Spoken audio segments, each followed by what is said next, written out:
Nag-isa nga pala ako ng bagoong for today's video na pwede mo ngang ulamin. Pwede mo ring i-stock ng matagal. Gamitin sa paggisa ng ulam, sausawan para mapalakas ang kain. Ihalo sa manggang hinog ay perfect ulam na to.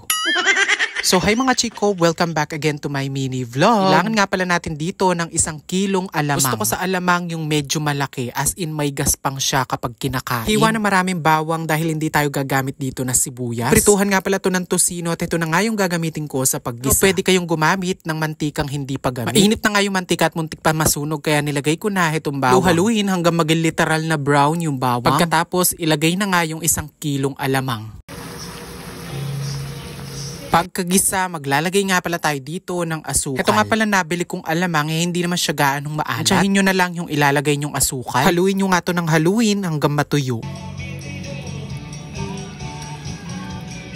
Pag ganyan na yung itsura at medyo naglalangis-langis na, pwede nyo na yung patayin at palamigin. Mainam nga kasi na malamig na muna to bago ilagay sa Tupperware or sa bote para maiwasan natin yung pagkasira at humaba pa yung buhay ng ating ginisang bagoong. Sakto, wala kaming ulam ngayon tapos merong hinog na mangga. Yan na lang yung kakainin ko at uulamin. Nung nakaraan nagluto ako ng munggo, ginamit ko din nga pala yan panggisa. Tapos nagluto din ako ng binagoongang baboy at dyan din ako kumuha. Diba may ulam ka na, may sawsawang ka pa. San ka pa?